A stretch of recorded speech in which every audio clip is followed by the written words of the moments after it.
जय जगन्नाथ पिला माने आपण मानकु आउटे नुआ वीडियो को स्वागत करुचे मु सौम्यरंजन माथा। तो चलो तो पिला माने आ डेरी न कर जल्दी जल्दी वीडियो टी करिया स्टार्ट। पिला माने आपण माने जदि हम चैनल को नुआ कर देखुचंदी ताले हम चैनल को सब्सक्राइब करी बेल आइकन को प्रेस कर दियंतु जा फल कि हम नुआ वीडियो रो नोटिफिकेशन आपण पाखरे सहज रे पहुंच जाय परबो। तो पिला माने आपण मानकर टाइम टेबल टी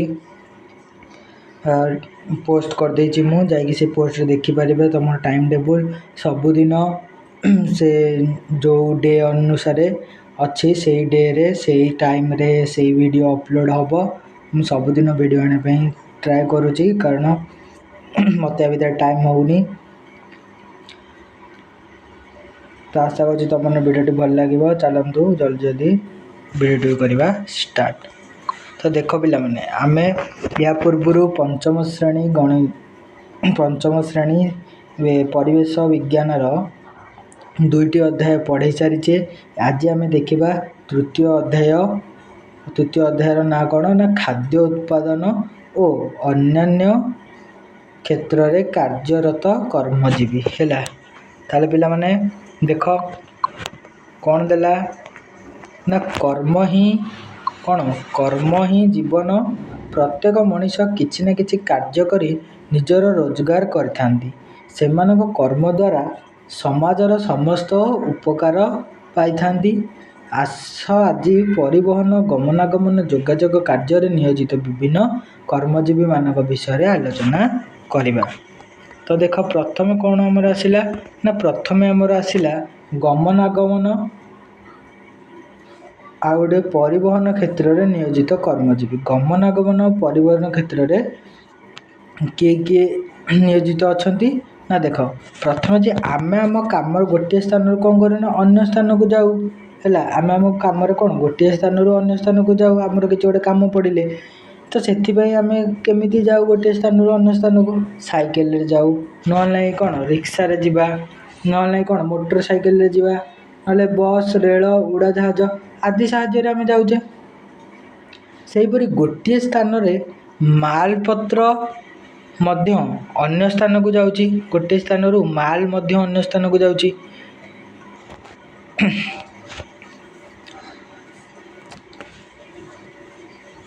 सेहीपरि गोटे स्थान मालपत्र मध्य अन्य स्थान को विभिन्न जानवाहन माध्यम जाउची।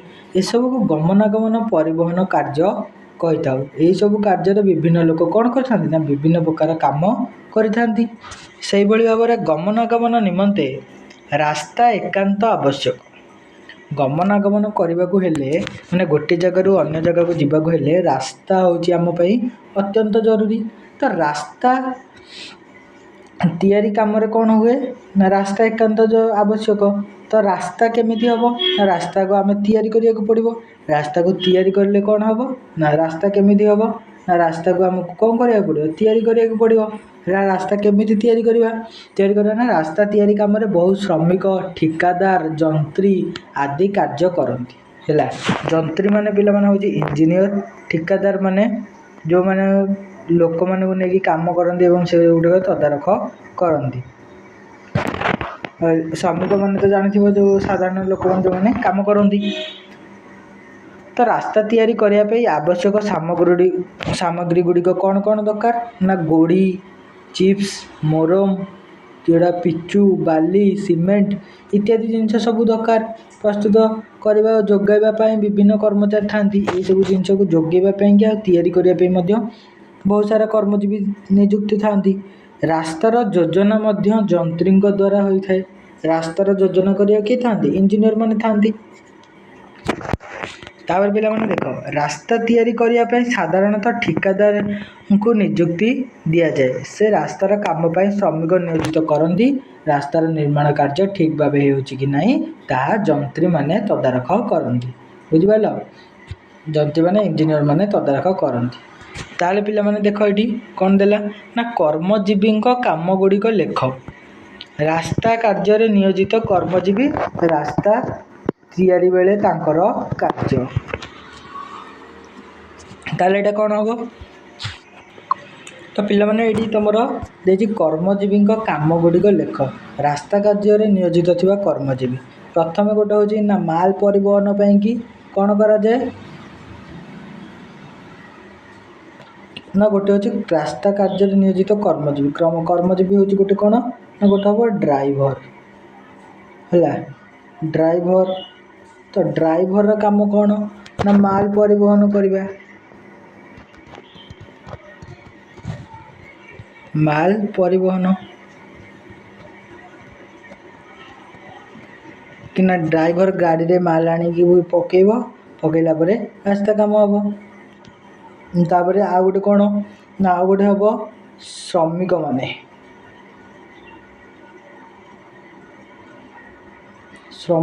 श्रमिक मानकर काम कौन ना श्रमिक माने कौन करेंगे ना रास्ता खोला खोली माल लदिबा ओल्हेबा इत्यादि सब काम करेंगे कौन करेंगे रास्ता तैयारी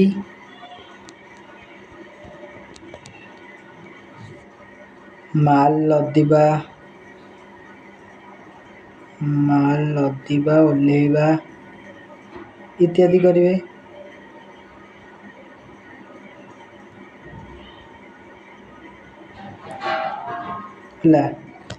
तापर आउ गोटे 3 नंबर कौन दबा ना 3 नंबर हूँ गोटे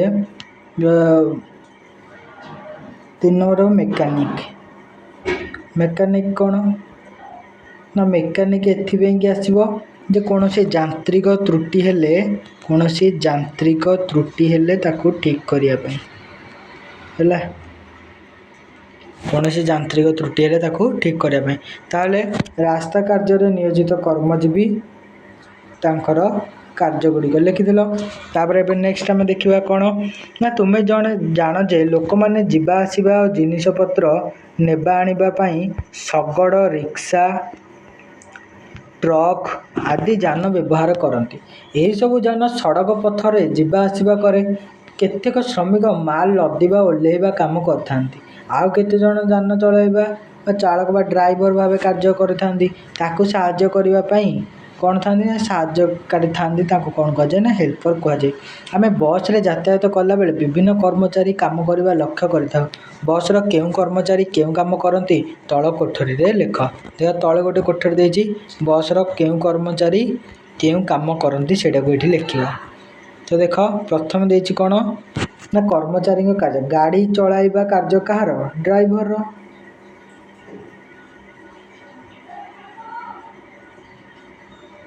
बस भड़ा आदाय करने काम कार्य कहार कंडक्टर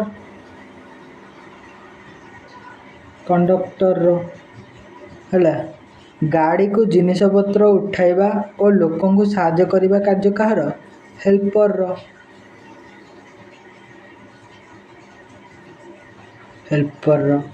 बुझिपार। तो बस रे कार कार्य कौन और किए क्यों कार्य सब नियोजित था देख लिखि दियो। तापर देख नेक्स्ट तुम्हें लेखारू स्पष्ट है जे गाड़ी चलाइबा कार्य ड्राइवर करथांती सबु यात्री यात्राकालीन निरापत्ता तांको हाथ में थाए से रास्ता नियम मानि गाड़ी चलाउथिबारु दुर्घटना घटे नाही। कंडक्टर यात्री मानक ठारू निर्दिष्ट स्थान यात्रा निमंते बस भड़ा आदाय करती और से रसीद दियंती। हेल्पर बस उद्दिष्ट स्थान यात्री जिनपतर रखा निमंते से गुड़िक गाड़ी को उठाती यात्रा समय आवश्यकता अनुसार यात्री को साहाय्य करथांती। एहीपरि ड्राइवर कंडक्टर हेल्पर आमको सेवा जोगाई था बुझिपाइल।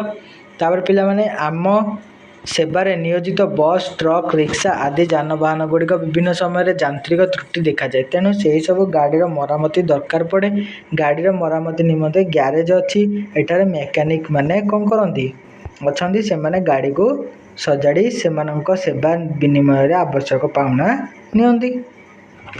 यातायात जिनपतर परिवहन निमंते कौन है ना आम देशर सड़क व्यवस्था परी रेल व्यवस्था गोटे अच्छी है सड़क व्यवस्था जमती आम माल परिवहन कर से भाव में रेल व्यवस्था अच्छी। तो आम देशर प्रधान सहर और बंदर कलकारखाना थिबा सहर गुड़िक रेलपथ द्वारा संजोग करा जायछि। रेलपथरे यात्रा करी रेलगाड़ी निर्दिष्ट स्टेशन और प्लाटफर्म रे रुहे स्टेशन कार्य स्टेशन मास्टर परिचालना करती। यही कार्य ଅନ୍ୟ କର୍ମଚାରୀମାନେ ତାଙ୍କୁ ସାହାଯ୍ୟ କରିଥାନ୍ତି। ଷ୍ଟେସନର ନିର୍ଦ୍ଦିଷ୍ଟ ପ୍ଲାଟଫର୍ମକୁ କିପରି ଗାଡ଼ିଟି ସୁରୁଖୁରୁରେ ଆସିବ ଓ ଯିବ ତାହାର ଦାୟିତ୍ୱ ସିଗ୍ନାଲମ୍ୟାନଙ୍କ ଉପରେ ନ୍ୟସ୍ତ ଥାଏ। ସେହି ବିଭିନ୍ନ ସଂକେତ ମାଧ୍ୟମରୁ କ'ଣ ହୁଏ ନା ଷ୍ଟେସନ ମଧ୍ୟକୁ ରେଳଗାଡ଼ିର ଯିବା ଆସିବା କାର୍ଯ୍ୟକୁ ନିୟନ୍ତ୍ରଣ କରିଥାନ୍ତି। ତାହା ନ କଲେ ରେଳ ଦୁର୍ଘଟଣା ଘଟିବ ଓ ଯାତ୍ରୀଙ୍କର ଧନ ଜୀବନ କ'ଣ ହେବ ନଷ୍ଟ ହେବ। ଏଥିରୁ ତାଙ୍କ କାର୍ଯ୍ୟରେ କଠୋର ଦାୟିତ୍ୱ ସମ୍ପର୍କରେ ଆମର ଧାରଣା ହୁଏ। ଷ୍ଟେସନରେ ଟିକେଟ ବିକ୍ରି କରିବା ପାଇଁ କର୍ମଚାରୀ ଥାଆନ୍ତି। ତାଙ୍କୁ କ'ଣ କୁହାଯାଏ ନା ଦେଖିପାରୁଥିବ ଏଠି ଲାଇନ୍ ହେଇକି କ'ଣ କରୁଛନ୍ତି ଲୋକମାନେ ଟିକେଟ ନେଉଛନ୍ତି। ଏଠି ରେଳଗାଡ଼ି ଆସିକି ଲାଗିଛି ଦେଖିପାରୁଥିବ। ତ ରେଳ ପରିବହନ ଏଇଟା ଅଛି। ଯାତ୍ରୀବାହୀ ରେଳଗାଡ଼ିର ଲୋକେ ଟିକେଟ କରି ଯାଉଛନ୍ତି କି ନାହିଁ ତାହା ଦେଖିବା ପାଇଁ ଟିକେଟ ଯାଞ୍ଚକାରୀ ବା TTI ହେଲା ଯେଉଁଟାକୁ ଆମେ TTI କହୁଛେ ସେମାନେ ଥାଆନ୍ତି। ଡ୍ରାଇଭର ରେଳଗାଡ଼ି ଚଳାନ୍ତି। ରେଳଯାତ୍ରା କିପରି ସୁଖପ୍ରଦ ଘଟଣା ହେବ ତ ଦୁର୍ଘଟଣା ନ ହେବ ସେଥିପାଇଁ କି ସେମାନେ କ'ଣ କରିଥାନ୍ତି ସତର୍କତାର ସହିତ ତାଙ୍କର ଗୁରୁ ଦାୟିତ୍ୱ ତୁଲେଇଥାନ୍ତି। ରେଳ ଧାରଣା ଠିକ୍ ଅଛି କି ନାହିଁ ତାହା ତଦାରଖ କରିବା ନିମନ୍ତେ ସ୍ୱତନ୍ତ୍ର ରେଳ ଧାରଣା ନିରୀକ୍ଷକ ଥାଆନ୍ତି। ସେ ରେଳ ଧାରଣା ଠିକ୍ ଅଛି ନା ଟ୍ରାକ୍ଟା ତା'ର ଯେଉଁ ଏମିତି ପଡ଼ିଥିବ ତା ଉପରେ ରେଳଗାଡ଼ି ଯାଉଥିବ ନା କି ତାପରେ ରେଳଗାଡ଼ି ଯାଉଥିବ ନା ସେ ଟ୍ରାକ୍ ଉପରେ ହଁ କି ନାହିଁ। ତ ସେଇ ଯେଉଁ ଟ୍ରାକ୍ ଉପରେ ଠିକ୍ ଅଛି ନା ନାହିଁ ଏ ଟ୍ରାକ୍ଟା ଠିକ୍ ଅଛି ନା ନାହିଁ ଦେଖିବା ପାଇଁକି କେଉଁମାନେ ଥାଆନ୍ତି ନା ରେଳ ନିରୀକ୍ଷକ ଥାଆନ୍ତି ହେଲା। ତାଙ୍କୁ କ'ଣ କୁହାଯାଏ ସେହିପରି ରେଳ ସୁରକ୍ଷା ବାହିନୀ ବା RPF ଲୋକମାନଙ୍କୁ RPF ରେଲୱେ ପୁଲିସ ଫୋର୍ସ ଯେଉଁଟା କହନ୍ତି RPF ଲୋକମାନଙ୍କର ଯାତ୍ରାକାଳୀନ ସୁରକ୍ଷା ପ୍ରତି ଧ୍ୟାନ ଦେଇଥାନ୍ତି। ପ୍ରତି ରେଳଗାଡ଼ିରେ ଜଣେ ଜଣେ ଗାର୍ଡ଼ ଥାଆନ୍ତି। ସେ ରେଳଗାଡ଼ିର ଦାୟିତ୍ୱ ନିଅନ୍ତି। ବୁଝିପାରିଲ। ତାପରେ ଜଳପଥରେ କାର୍ଯ୍ୟ କରୁଥିବା କର୍ମଜୀବୀ। ଜଳପଥରେ କେଉଁମାନେ କାର୍ଯ୍ୟ କରନ୍ତି ନା ଦେଖ ଜଳପଥ ମାନେ କହିଲେ କ'ଣ ନା ଆମେ ସମସ୍ତେ ଜାଣିଛେ ଯେ ଜଳପଥ କହିଲେ ନୌକା ବୋଟ୍ ସିପ୍ ଏସବୁ ସମୁଦ୍ର ଭିତରେ ପାଣିରେ ଯେଉଁ ଯାଏ ତାକୁ ଆମେ କ'ଣ କୁହାଯାଏ। ପାଣିରେ ମଧ୍ୟ ଆମର ରାସ୍ତା ଅଛି। ଆମେ ପାଣିରେ ମଧ୍ୟ ଯିବା ଆସିବା କରୁଛେ ଗୋଟିଏ ଜାଗାରୁ ଅନ୍ୟ ଜାଗାକୁ। ଆମ ଦେଶର ଜଳପଥର ନୌକା ଲଞ୍ଚ ଜାହାଜ ଆଦି ଚାଲୁଛି। ନାଉରୀ କାତ ଓ ଆହୁଲା ଦ୍ୱାରା ନୌକା ଚଳାଇଥାଏ। ଲଞ୍ଚ ଷ୍ଟିମର ଜାହାଜ ଇଞ୍ଜିନ ଦ୍ୱାରା ଗତି କରିଥାଏ। ଲଞ୍ଚ ଷ୍ଟିମର ଚଳାଇବା ପାଇଁ ତାଲିମ ପ୍ରାପ୍ତ ଚାଳକ ଥାଆନ୍ତି। ଜଳ ଜାହାଜ ଚଳାଇବା ନିମନ୍ତେ ନାବିକ ଥାଆନ୍ତି। ଜାହାଜର ଯାନ୍ତ୍ରିକ ତ୍ରୁଟି ସୁଧାରିବା ନିମନ୍ତେ ଇଞ୍ଜିନିୟର ମଧ୍ୟ ସେହି ଜଳ ଜାହାଜରେ ରହିଥାନ୍ତି ଓ ମେକାନିକ ମଧ୍ୟ କାମ କରନ୍ତି। ସମଗ୍ର ଜାହାଜର ଦାୟିତ୍ୱ ଜଣଙ୍କ ଉପରେ ନ୍ୟସ୍ତ ଥାଏ। ତାଙ୍କୁ କ୍ୟାପ୍ଟେନ କୁହାଯାଏ। ସମଗ୍ର ଜାହାଜର ଦାୟିତ୍ୱ ଜଣଙ୍କ ଉପରେ ନ୍ୟସ୍ତ ଥାଏ। ତାଙ୍କୁ କ'ଣ କୁହାଯାଏ କ୍ୟାପ୍ଟେନ। ଜାହାଜରେ ବେତାର ଚାଳକ ରାଡାର ନିୟନ୍ତ୍ରକ ଆଦି କର୍ମଚାରୀ ରହିଥାନ୍ତି। ପିଲାମାନେ ରାଡାର ନିୟନ୍ତ୍ରକ କ'ଣ ମାନେ ଯିଏକି ସିଗ୍ନାଲ ଦେଖିକି କ'ଣ ରାସ୍ତା ଦେଖାନ୍ତି ସିଏ ଥାଆନ୍ତି ହେଲା। ବେତାର ଚାଳକ ମାନେ ଯେଉଁମାନେ ସବୁ କଥା ହେଇଥାନ୍ତି କି ଏ ଜାଗାରୁ ମାନେ ତାଙ୍କର ସବୁ ସିଗ୍ନାଲ ସେମାନଙ୍କୁ ମିଳିଥାଏ ହେଲା। ସେଇମାନଙ୍କ ସାହାଯ୍ୟରେ ହିଁ ଯେଉଁ ଜଳପଥରେ ଜାହାଜ ଚାଲିବା ସହଜକର ହୋଇଥାଏ। ଜଳଯାତ୍ରା ବହୁତ କଷ୍ଟଦାୟକ ବିପଦପୂର୍ଣ୍ଣ। ସେଥିରେ କାମ କରୁଥିବା କର୍ମଚାରୀଙ୍କ ନିଷ୍ଠା ଓ କର୍ମ ତତ୍ପରତା ଯୋଗୁଁ ଯାତ୍ରୀ ସୁରକ୍ଷିତ ନିରାପଦରେ ଜଳଯାତ୍ରା କରିଥାନ୍ତି। ବୁଝିପାରିଲ। ତାପରେ ପିଲାମାନେ ଦେଖ ଜଣେ ନାବିକ ଅନ୍ୟମନସ୍କ ହୋଇ ଜଳଯାନ ଚଳାଇଲେ କ'ଣ ଘଟିବ ତାହା ଲେଖ। ଏଇଠି ଲେଖିଦେବ ଜଣେ ନାବିକ ଯଦି ଅନ୍ୟମନସ୍କ ହୋଇକି ଜଳଯାତ୍ରା କଲେ ତାହେଲେ କ'ଣ ହେବ ଏଇଠି ଲେଖିବ ହେଲା। ତାପରେ ପିଲାମାନେ ଦେଖ ଉଡ଼ାଜାହାଜରେ କାର୍ଯ୍ୟ କରୁଥିବା କର୍ମଜୀବୀ। ଉଡ଼ାଜାହାଜ ଦେଖିଥିବ ସମସ୍ତେ। ଏଇ ଦେଖ ଉଡ଼ାଜାହାଜ ଏଇଟା ହେଉଛି ଉଡ଼ାଜାହାଜ। ୟା ଭିତରେ ମଧ୍ୟ କେତେଜଣ କାର୍ଯ୍ୟ କରନ୍ତି। କ'ଣ ସେମାନେ କାର୍ଯ୍ୟ କରନ୍ତି ଦେଖ ନା ଜଳପଥ ପରି ଆକାଶ ପଥରେ ଦେଶ ବିଦେଶର ବିଭିନ୍ନ ରାଜଧାନୀ ଓ ପ୍ରଧାନ ସହରକୁ ସଂଯୋଗ କରାଯାଇଅଛି। ଅଳ୍ପ ସମୟରେ ଉଡ଼ାଜାହାଜ ସାହାଯ୍ୟରେ ଦୂର ସ୍ଥାନରେ ପହଞ୍ଚି ପାରି ହେଉଛି। ବିମାନ ଘାଟି ଉଡ଼ାଜାହାଜ କର୍ମଚାରୀ। ଉଡ଼ାଜାହାଜ କୌଣସି ସ୍ଥାନକୁ ଯାତ୍ରା କଲାବେଳେ ପ୍ରଥମେ କ'ଣ ହୁଏ ନା ବିମାନ ଘାଟିକୁ ଯିବାକୁ ପଡ଼ିଥାଏ। ବିମାନ ଘାଟିରେ ବା ଏୟାରପୋର୍ଟକୁ ଯିବାକୁ ପଡ଼ିଥାଏ। କେଉଁଠିକି ନା ଏୟାରପୋର୍ଟ ଯେଉଁଟାକୁ ଆମେ କହୁଛେ ବିମାନ ବନ୍ଦର ବା ବିମାନ ଘାଟି। ବିମାନ ବନ୍ଦର ବା ବିମାନ ଘାଟି ହେଲା। ତ ସେଇଠିକି ଯିବାକୁ ପଡ଼ିଥାଏ। ସେଇଠି ଗଲା ପରେ ସେଇଠୁ ଆମେ ଯାଇଥାନ୍ତି ଏରୋପ୍ଲେନ୍ରେ। ପ୍ରବେଶ ପଥରେ ଜଣେ କର୍ମଚାରୀ ଟିକେଟ୍ ଯାଞ୍ଚ ସମୟରେ ପରିଚୟ ପତ୍ର ମଧ୍ୟ ଯାଞ୍ଚ କରିଥାନ୍ତି ହେଲା ଓ ବିମାନ ଘାଟି ଭିତରକୁ ଯିବାକୁ ଛାଡ଼ନ୍ତି। ସେଠାରେ ଥିବା ସୁରକ୍ଷା କର୍ମୀମାନେ ବିମାନ ଘାଟିର ନିରାପତ୍ତା ଦୃଷ୍ଟିରୁ ଆମକୁ ଓ ଆମେ ନେଉଥିବା ଜିନିଷପତ୍ରକୁ ଯାଞ୍ଚ କରନ୍ତି। ତାପରେ ନିର୍ଦ୍ଦିଷ୍ଟ କାଉଣ୍ଟରକୁ ଯାଇ ଆମକୁ ଆମ ଜିନିଷପତ୍ର ବ୍ୟାଗ୍ ଦେବାକୁ ପଡ଼ିଥାଏ। ସେଠାରେ ଥିବା କର୍ମଚାରୀ ଆମ ବ୍ୟାଗ୍ ନେଇ ଆମକୁ ରସିଦ ଦିଅନ୍ତି। ବିମାନ ଭିତରକୁ ପ୍ରବେଶ କଲାବେଳେ ଦ୍ୱାର ଦେଶରେ ଠିଆ ହୋଇ ପରିଚାରିକା ଆମକୁ ସ୍ୱାଗତ କରନ୍ତି। ସେ ବିମାନ ଭିତରେ ଆମର ଯାତ୍ରା ସମୟର ଆବଶ୍ୟକ ପଥ ଯୋଗାଇଥାନ୍ତି। ବିମାନ ଚାଳନାର ଦାୟିତ୍ୱ ତୁଲାଇଥାନ୍ତି। କର୍ମଚାରୀଙ୍କୁ ପାଇଲଟ କହନ୍ତି। ଯିଏ ବିମାନର ଚାଳନା ଦାୟିତ୍ୱ ତୁଲାଇଥାନ୍ତି ହେଲା, ଯେ ତାଙ୍କୁ କ'ଣ କୁହାଯାଏ? ପାଇଲଟ ବୋଲି କୁହାଯାଏ। ବିମାନର ସମ୍ପୂର୍ଣ୍ଣ ଦାୟିତ୍ୱ ତାଙ୍କ ଉପରେ ନ୍ୟସ୍ତ ଥାଏ। ପାଇଲଟମାନଙ୍କ ମଧ୍ୟରେ ଜଣେ ମୁଖ୍ୟ ପାଇଲଟ ଥାନ୍ତି। ବିମାନ ଚାଳନା କ୍ଷେତ୍ରରେ ତାଙ୍କୁ ସହ ପାଇଲଟ ସାହାଯ୍ୟ କରିଥାନ୍ତି। ବିମାନରେ ଯାନ୍ତ୍ରିକ ତ୍ରୁଟି ଦେଖାଗଲେ ବିଶେଷ ତାଲିମ ପ୍ରାପ୍ତ ଇଞ୍ଜିନିୟର ବା ଯନ୍ତ୍ରୀ ଯେଉଁମାନେ ଇଞ୍ଜିନିୟର ସେ ତ୍ରୁଟିକୁ ସୁଧାରନ୍ତି। ପାଇଲଟମାନଙ୍କ ଦାୟିତ୍ୱ ଗୁରୁତ୍ୱପୂର୍ଣ୍ଣ। ତାଙ୍କର ତ୍ରୁଟି ହେଲେ ବହୁତ ଧନ ଜୀବନ କ୍ଷତି ହେବ। ବୁଝିପାରିଲ? ତାପରେ ପିଲାମାନେ ଆଉ ଗୋଟେ ଆସିଲା ଯୋଗାଯୋଗ କ୍ଷେତ୍ରରେ କାର୍ଯ୍ୟ କରୁଥିବା କର୍ମଜୀବୀ। ପିଲାମାନେ ଯୋଗାଯୋଗ କ୍ଷେତ୍ରରେ କାର୍ଯ୍ୟ କରୁଥିବା କର୍ମଜୀବୀ ମାନେ କ'ଣ ନା ବିଜ୍ଞାନ ଯୁଗରେ ଯୋଗାଯୋଗ କ୍ଷେତ୍ରରେ ପ୍ରଭୁତ୍ୱ ଉନ୍ନତି ସାଧିତ ହେଲାଣି। ଆମେ ଗୋଟିଏ ସ୍ଥାନରୁ ବସି ଅଳ୍ପ ସମୟ ମଧ୍ୟରେ ଦେଶ ବିଦେଶ ଖବର ଜାଣିପାରୁ। କେମିତି ଜାଣୁ ନା ପ୍ରଥମେ ଆମ ପାଖରେ କିଛି ନଥିଲା। ଏବେ ଆମେ ସାଙ୍ଗେ ସାଙ୍ଗେ ଖବର ଜାଣିବା ପାଇଁ କ'ଣ ଟେଲିଫୋନ୍ ବ୍ୟବହାର କରୁଛେ। ଡାକଘର ଅଛି ହେଲା। ନ୍ୟୁଜ୍ ଜାଣିବା ପାଇଁ କ'ଣ ସମ୍ବାଦପତ୍ର ମଧ୍ୟ ଅଛି। ଆମ ଯୋଗାଯୋଗର ମୁଖ୍ୟ। ତାପରେ ଆମେ କ'ଣ କରୁଛେ ମୋବାଇଲ ବା ଇଣ୍ଟରନେଟ୍ ସାହାଯ୍ୟରେ ମଧ୍ୟ ଆଜିକାଲି ସୁବିଧା ସୁଯୋଗରେ ଆମେ କ'ଣ ଖବର ପଠାଇ ପାରୁଛେ, ଖବର ଜାଣିପାରୁଛେ ହେଲା। ରେଡ଼ିଓ ମଧ୍ୟ ଅଛି ଆଉ ଟିଭି ମଧ୍ୟ ଅଛି, ଯାହାଫଳରେ କି ଆମେ କ'ଣ କରୁଛେ ସହଜରେ ସବୁ ଖବର ପାଇପାରୁଛେ। ସେହି ଯୋଗାଯୋଗ ବ୍ୟବସ୍ଥା ହେଲା କ'ଣ ନା ଡାକ, ଟେଲିଫୋନ୍, ମୋବାଇଲ, ସମ୍ବାଦପତ୍ର, ରେଡ଼ିଓ, ଦୂରଦର୍ଶନ ଓ ଇଣ୍ଟରନେଟ୍ ଇତ୍ୟାଦି। ବୁଝିପାରିଲ? ସେ ଡାକଘର ସମସ୍ତ ଦାୟିତ୍ୱ ନିଅନ୍ତି କିଏ ନା ଡାକଘରେ ଜଣେ ପୋଷ୍ଟମାଷ୍ଟର କାମ କରନ୍ତି। ତାଙ୍କୁ କିରାଣୀ, ଡାକ ପିଅନ ହେଲା ଆଉ କିଏ ସାହାଯ୍ୟ କରନ୍ତି। ଡାକବାଲା ଘରକୁ ଘର ଯାଇ ଚିଠି ବାଣ୍ଟିଥାଏ। ସେଥିପାଇଁ ତାଙ୍କୁ ବହୁ ପରିଶ୍ରମ କରିବାକୁ ପଡ଼େ। ତୁମ ଅଞ୍ଚଳରେ ଡାକଘର ବ୍ୟବସ୍ଥାକୁ ଅନୁଧ୍ୟାନ କର। ଡାକବାଲା ଠିକଣା ଅନୁଯାୟୀ ଲୋକମାନଙ୍କ ଯଦି ଚିଠି ନ ଦିଅନ୍ତି ତେବେ ଚିଠିଟି ପଠାଇଥିବା ଓ ଚିଠିକୁ ପାଇବାକୁ ଥିବା ଲୋକଙ୍କର କି ଅସୁବିଧା ହୁଏ କୁହ ହେଲା। ଏଇଟା ତ ତୁମେ କହିବ। ତାପରେ ପିଲାମାନେ ଦେଖ ଆଜିକାଲି ଇଣ୍ଟରନେଟ୍ ମାଧ୍ୟମରେ ଆମେ ଦେଶ ବିଦେଶର ଖବର ମଧ୍ୟ ଜାଣିପାରୁଛେ। ଏହି ବ୍ୟତୀତ ଶିକ୍ଷା, କୃଷି, ପାଣିପାଗ, ଜ୍ଞାନ ଓ ବିଜ୍ଞାନ ସମ୍ପର୍କରେ ମଧ୍ୟ ତଥ୍ୟ ପାଇପାରୁଛୁ ହେଲା। ଏହି ସଂସ୍ଥାର ବହୁ କର୍ମଚାରୀ ଓ ଇଞ୍ଜିନିୟର କାମ କରନ୍ତି। ସେମାନେ ପ୍ରଚେଷ୍ଟା ଫଳରେ କ୍ଷଣିକ ମଧ୍ୟରେ ବିଶ୍ୱର ଯେକୌଣସି ସ୍ଥାନରେ ତଥ୍ୟ ଆମକୁ ମିଳିଯାଇପାରୁଛି। ରେଡ଼ିଓ, ଟିଭି, ମୋବାଇଲ ସଜାଡ଼ିବା ପାଇଁ ମଧ୍ୟ କୁଶଳୀ କର୍ମଚାରୀ ଥାଆନ୍ତି। ସେଗୁଡ଼ିକ ଯେଉଁମାନେ ସଜାଡ଼ନ୍ତି।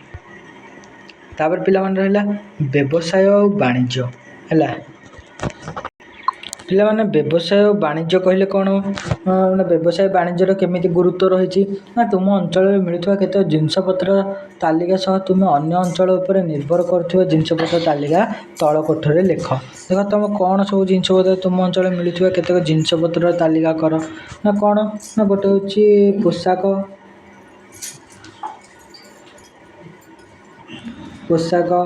ଆଉ ଗୋଟେ ହେଉଛି କ'ଣ ନା ଆଉ ଗୋଟେ ହେଉଛି ସେ ଯାହା ବି ହେଉ ହେଲା। ଖାଦ୍ୟ ପଦାର୍ଥ এইଭଳି ଭାବରେ କିଛି ଜିନିଷ ରହିଛି। ତ ଏପଟେ ଯେଉଁ ପିଲାମାନେ ଅଛନ୍ତି ଏପଟ ଅଞ୍ଚଳର ଏଇ ଅଞ୍ଚଳ ଉପରେ କ'ଣ କରିଥାନ୍ତି ନିର୍ଭର କରିଥାନ୍ତି ହେଲା। ତ ଗୋଟିଏ ଅଞ୍ଚଳ ଆଉ ଗୋଟିଏ ଅଞ୍ଚଳ ଉପରେ ନିର୍ଭର କରି ଚଳିଥାଏ। ସେଥିପାଇଁକି କ'ଣ ହୋଇଥାଏ ନା ତାଙ୍କୁ ମିଳିନଥାଏ। ତୁମେ ପ୍ରସ୍ତୁତ କରିଥିବା ତାଲିକାରୁ ଏହା ସ୍ପଷ୍ଟ ହେଲା ଯେ କ'ଣ ତୁମର ଆବଶ୍ୟକତା ମେଣ୍ଟାଇବା ପାଇଁ ତୁମ ଅଞ୍ଚଳରେ ସମସ୍ତ ଜିନିଷପତ୍ର ମିଳେ ନାହିଁ। ପ୍ରକୃତରେ ଗୋଟିଏ ଅଞ୍ଚଳରେ ସବୁ ପ୍ରକାର ଜିନିଷ ମିଳେ ନାହିଁ। ତୁମେ ଅନ୍ୟ ଅଞ୍ଚଳ ଉପରେ ସେଇ ସବୁ ଜିନିଷପତ୍ର ପାଇଁ ନିର୍ଭର କରିଥାଅ। କାରଣ ଆମ ଦେଶର ସବୁ ଅଞ୍ଚଳରେ ମାଟି ଜଳବାୟୁ ସମାନ ନୁହେଁ ହେଲା। ତେଣୁ ବିଭିନ୍ନ ଅଞ୍ଚଳରେ ବିଭିନ୍ନ ପ୍ରକାର ଫସଲ ଅମଳ କରାଯାଏ। ତେଣୁ ବ୍ୟବସାୟୀମାନେ ଯେଉଁ ଅଞ୍ଚଳରୁ ଯେଉଁ ଖାଦ୍ୟ ପଦାର୍ଥ ଓ ବିଭିନ୍ନ ଦ୍ରବ୍ୟ ମିଳେ ସେଗୁଡ଼ିକୁ ସଂଗ୍ରହ କରି ଅନ୍ୟ ସ୍ଥାନରେ ବିକ୍ରୟ କରନ୍ତି। ସେହିପରି ବିଭିନ୍ନ କଳକାରଖାନାରେ ମିଳୁଥିବା ଜିନିଷପତ୍ର ମଧ୍ୟ ଚାହିଦା ଅନୁଯାୟୀ ଲୋକଙ୍କ ପାଖରେ ପହଞ୍ଚାଇ ଦିଅନ୍ତି। ସେହିସବୁ ବାଣିଜ୍ୟ ବ୍ୟବସାୟର କାର୍ଯ୍ୟ ବିଭିନ୍ନ କର୍ମଜୀବୀ ନିୟୋଜିତ ହୋଇଥାନ୍ତି। ଏହିସବୁ କାମରେ କେତେକ ଅର୍ଥ ଖଟାଇଥାନ୍ତି ଓ କେତେକ ଶ୍ରମଦାନ କରିଥାନ୍ତି। ଯେକୌଣସି ବ୍ୟବସାୟ ପ୍ରତିଷ୍ଠାନର ମୁଖ୍ୟ ପରିଚାଳକଙ୍କ କର୍ତ୍ତବ୍ୟ ଗୁରୁତ୍ୱପୂର୍ଣ୍ଣ। ସେ ପ୍ରତିଷ୍ଠାନକୁ ଆସୁଥିବା ମାଲ ଆଣିବା ବିକ୍ରି କରିବା କାର୍ଯ୍ୟ ତଦାରଖ କରନ୍ତି, ପଇସା ଆଦାୟ କରନ୍ତି। ଲୋକମାନଙ୍କୁ ମାଲ ଦେବା ପାଇଁ କ'ଣ କରନ୍ତି କର୍ମଚାରୀ ଥାଆନ୍ତି। ସେମାନଙ୍କ ମଧ୍ୟରୁ ଓଜନ ମାପ କରିବା ମାଲ ବୋହିବା ପାଇଁ କର୍ମଚାରୀ ମଧ୍ୟ ଥାଆନ୍ତି। ଏମାନେ ସମସ୍ତେ ନିଜର ଦାୟିତ୍ୱ ସୁଚାରୁ ରୂପେ ତୁଲାଇବା ଦରକାର। ଆଉ ଗୋଟେ ପିଲାମାନେ ତୁମମାନଙ୍କୁ କହିଥିଲି ଉତ୍ପାଦନ ଖାଦ୍ୟ ଉତ୍ପାଦନ ଆମେ କେଉଁଠୁ କରୁଛେ ଖାଦ୍ୟ ଉତ୍ପାଦନ ବିଷୟରେ ତ କହିଲିନି। ଖାଦ୍ୟ ଉତ୍ପାଦନ କେଉଁଠି ନା ଖାଦ୍ୟ ଉତ୍ପାଦନ କେଉଁମାନେ କରନ୍ତି ନା କୃଷକମାନେ ଆମକୁ ଖାଦ୍ୟ ଉତ୍ପାଦନ କରିକି ଦେଉଛନ୍ତି। କୃଷକମାନେ ଖାଦ୍ୟ ଉତ୍ପାଦନ କରିବା ଫଳରେ ଆମେମାନେ ସେଗୁଡ଼ିକୁ ପାଇପାରୁଛେ। ତାପରେ ଦେଖ ପିଲାମାନେ ସୈନିକ ପୁଲିସ ଶିକ୍ଷକଙ୍କ କାର୍ଯ୍ୟର ଗୁରୁତ୍ୱ। ପିଲାମାନେ ଗୋଟେ ସୈନିକ ଆଉ ଗୋଟେ ପୋଲିସ ଗୋଟେ ଶିକ୍ଷକଙ୍କର କାର୍ଯ୍ୟର ଗୁରୁତ୍ୱ। ଆମ ଦେଶରେ ସୁରକ୍ଷା ଆମ ଦେଶର ସୈନିକ ଉପରେ ନିର୍ଭର କରେ। ସେମାନେ ଖରା ବର୍ଷା ଶୀତ କାକର ସବୁବେଳେ କ'ଣ କରିଥାନ୍ତି ନା ଆମର ସାହାଯ୍ୟ କରିଥାନ୍ତି। ଦେଶର ସୀମାନ୍ତ ଅଞ୍ଚଳକୁ ଶତ୍ରୁ ଦାଉରୁ ରକ୍ଷା କରିବା ପାଇଁ ନିମନ୍ତେ ଦିନରାତି ଉଜାଗର ରହିଥାନ୍ତି ଓ ଫଳରେ ଆମ ଶତ୍ରୁ ଆକ୍ରମଣରୁ ଆମକୁ କ'ଣ କରିଥାନ୍ତି ରକ୍ଷା କରିଥାନ୍ତି। ଆମ ଦେଶ ମଧ୍ୟ ସୁରକ୍ଷିତ ରହେ। ସେହିଭଳି ଭାବରେ କ'ଣ ହୋଇଥାଏ ନା ଆମର ସୈନିକଙ୍କୁ 3ଟି ବାହିନୀରେ ଗଠିତ କରାଯାଇଛି। 3ଟି ବାହିନୀ ଗଠିତ କରାଯାଇଛି କ'ଣ ନା ସେଗୁଡ଼ିକ ହେଲା ନୌବାହିନୀ, ସ୍ଥଳବାହିନୀ ଓ ଆକାଶ ବାହିନୀ। ଦେଶର ପ୍ରାକୃତିକ ବିପର୍ଯ୍ୟୟ ଯଥା ଭୂମିକମ୍ପ, ମହାବାତ୍ୟା, ସୁନାମି, ଦୁର୍ଭିକ୍ଷ ଆଦି ଘଟିଲେ ସେମାନେ ଦୁର୍ଗତ ଲୋକଙ୍କୁ ସାହାଯ୍ୟ କରନ୍ତି। ଆବଶ୍ୟକ ସ୍ଥଳେ ରିଲିଫ ମଧ୍ୟ ବାଣ୍ଟନ୍ତି। ଆମ ରାଜ୍ୟ ଦେଶ ଭିତରେ ଶାନ୍ତି ଶୃଙ୍ଖଳା ରକ୍ଷା କରିବା ନିମନ୍ତେ ପୁଲିସ ଅଛନ୍ତି। ସେମାନେ ସାଧାରଣତଃ ଚୋରି ଡକାୟତ ଦଙ୍ଗା ଆଦି ରୋକିଥାନ୍ତି। ତାପରେ ସେହିଭଳି ଭାବରେ ମଧ୍ୟ ଟ୍ରାଫିକ ପୁଲିସ ଅଛନ୍ତି। ଟ୍ରାଫିକ ପୁଲିସର କାମ କ'ଣ ନା ରାସ୍ତାରେ ଯାନବାହନ ନିୟନ୍ତ୍ରଣ କରିଥାନ୍ତି, ଯାହାଦ୍ୱାରା ଲୋକେ ଏବଂ ଯାନବାହନ ଗୁଡ଼ିକ ସୁବିଧାରେ ରାସ୍ତାରେ ଯାତାୟାତ କରିପାରନ୍ତି। ଦୁର୍ଘଟଣା ମଧ୍ୟ ହୁଏ ନାହିଁ। ରାସ୍ତା ଘଟଣା ରୋକିବା ପାଇଁ ଟ୍ରାଫିକ ସୂଚନାମାନ ରହିଅଛି, ସେଗୁଡ଼ିକୁ ଦେଖିବା। ଏବେ ଦେଖ ଏଠି ଟ୍ରାଫିକ ପୁଲିସ କିଭଳି ଭାବରେ ଟ୍ରାଫିକ ନିୟନ୍ତ୍ରଣ କରୁଛନ୍ତି। ଏ ଚିତ୍ରଟିକୁ ଦେଖିନିଅ। ଟ୍ରାଫିକ ପୁଲିସ ଯଦି ନଥାନ୍ତେ ତାହେଲେ ଆମର ଅନେକ ପ୍ରକାର ଦୁର୍ଘଟଣା ଘଟିଥାନ୍ତା। ତାପରେ ପିଲାମାନେ ଦେଖ ରାସ୍ତାରେ ସବୁ କ'ଣ ବାଧ୍ୟତାମୂଳକ ଟ୍ରାଫିକ ସଂକେତ। ବାଧ୍ୟତାମୂଳକ ଟ୍ରାଫିକ ସଂକେତ କ'ଣ ନା ସିଧା ଯିବା ମନା, ପ୍ରବେଶ ନିଷେଧ, ୟୁ ବୁଲାଣି ରାସ୍ତାରେ ଯିବା ମନା। ଏମିତି ଗୋଟେ ଚିହ୍ନଟ ଥିବ, ଏମିତି ଯଦି ହେଇଥିବ ଏଇଟା ତାହେଲେ ୟୁ ବୁଲାଣି ରାସ୍ତା ମନା। ତାପରେ ସମସ୍ତ ପ୍ରକାର ଯାନବାହନ ନିଷେଧ, ଏଇଟା ହେଉଛି ଓଭରଟେକିଂ କରିବା ମନା। ତାପରେ ହେଉଛି ସମସ୍ତ ପ୍ରକାର ଯାନବାହନରେ ନିଷେଧ, ଓଭରଟେକିଂ କରିବା ମନା।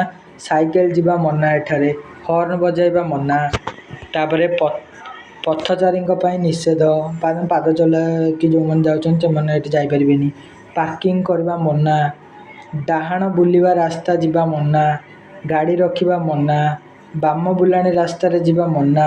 50 ବେଗରେ ସୀମା, ଏଇଟା ଏମିତି ଗୋଟେ ଗୋଲ୍ଟେ ଥିବ ତା ଭିତରେ 50 କି ତା ଭିତରେ ଲେଖା ହେଇଥିବ କ'ଣ 40 କି ତା ଭିତରେ ଲେଖା ହେଇଥିବ 20, ସେତିକି ସ୍ପିଡ଼ରେ ହିଁ ଗାଡ଼ି ଯିବ। ସେଠି ଅଧିକ ସ୍ପିଡ଼ରେ ଗଲେ ସେଇଟା ଟ୍ରାଫିକ ନିୟମର ଉଲ୍ଲଂଘନ ହେବ।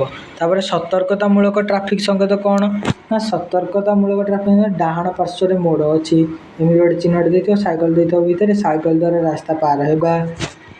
ତାପରେ ଏପଟେ ଦେଇଥିବ ବାମ ପାର୍ଶ୍ୱ ମୋଡ଼ ଅଛି ଏମିତି ଜେବ୍ରା କ୍ରସିଂରେ ଲୋକ ଚାଲି ଯାଉଥିବ ଦେଇଥିବ ଚାଲିକରି ରାସ୍ତା ପାର ହେବ। ଏଇଠି ଗୋଟେ ଜେବ୍ରା କ୍ରସିଂ କୁହାଯାଏ ତାକୁ।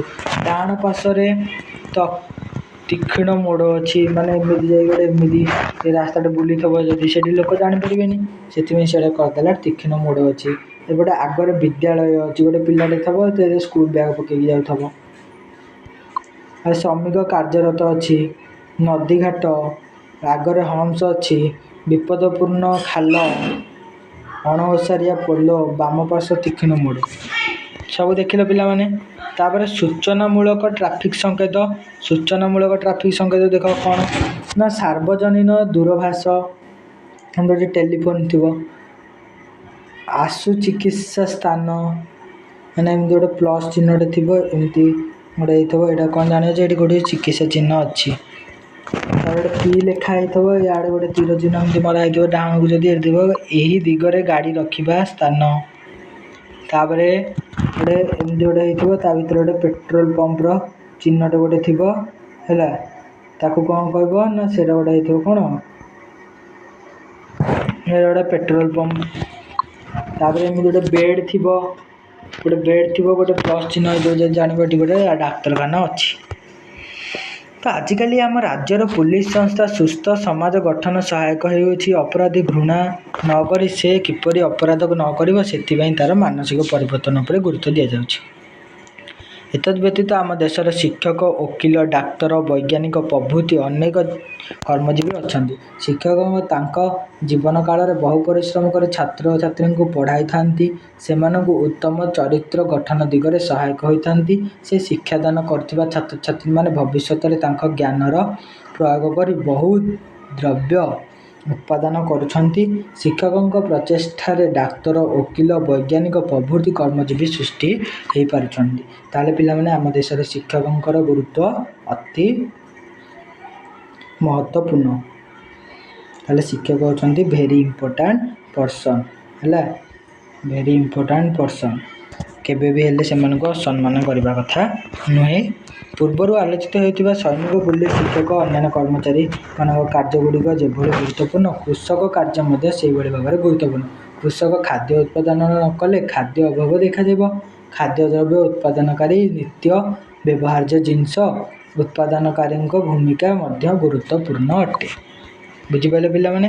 ତାହେଲେ ଆମେ ଏଥିରୁ କ'ଣ ଶିଖିଲେ ନା ଆମେ ଏଥିରୁ ଶିଖିଲେ ଦେଶରେ ଗମନାଗମନ ଓ ପରିବହନ କ୍ଷେତ୍ରରେ ଅନେକ କର୍ମଜୀବୀ କାମ କରନ୍ତି। ସେମାନେ ସଡ଼କ ପଥ, ରେଳପଥ, ଜଳପଥ ଓ ଆକାଶପଥ ବହୁ ଗୁରୁତ୍ୱପୂର୍ଣ୍ଣ କାର୍ଯ୍ୟ କରିଥାନ୍ତି। ଆଉ ଗୋଟେ 2 ନମ୍ବରରେ କ'ଣ ଶିଖିଲେ ନା ଯୋଗାଯୋଗ କ୍ଷେତ୍ରରେ କାର୍ଯ୍ୟ କରୁଥିବା କର୍ମଚାରୀଙ୍କ ମଧ୍ୟରେ ଡାକ ଓ ତାର ବିଭାଗ, ମୋବାଇଲ, ସମ୍ବାଦପତ୍ର, ରେଡ଼ିଓ, ଟେଲିଭିଜନ, ଇଣ୍ଟରନେଟ୍ ଦିଗ କାର୍ଯ୍ୟ କରୁଥିବା କର୍ମଚାରୀଙ୍କ ଗୁରୁତ୍ୱ ଯଥେଷ୍ଟ ବେଶୀ। ବ୍ୟବସାୟ ବାଣିଜ୍ୟ କ୍ଷେତ୍ରରେ କାମ କରୁଥିବା କର୍ମଜୀବୀଙ୍କ ଯୋଗୁଁ ଆମେ ସହଜରେ ଅନ୍ୟ ସ୍ଥାନର ଜିନିଷପତ୍ର ଆମ ହାତରେ କ'ଣ କରୁଛେ ନା ପାହାନ୍ତାରେ ପାଇପାରୁଛେ। ତାପରେ ଦେଶର ଆଭ୍ୟନ୍ତରୀଣ ଶୃଙ୍ଖଳା ପୁଲିସ ହାତରେ। ସୈନିକ ଦେଶକୁ ବାହ୍ୟ ଶତ୍ରୁଙ୍କ ଠାରୁ ରକ୍ଷା କରିଥାନ୍ତି।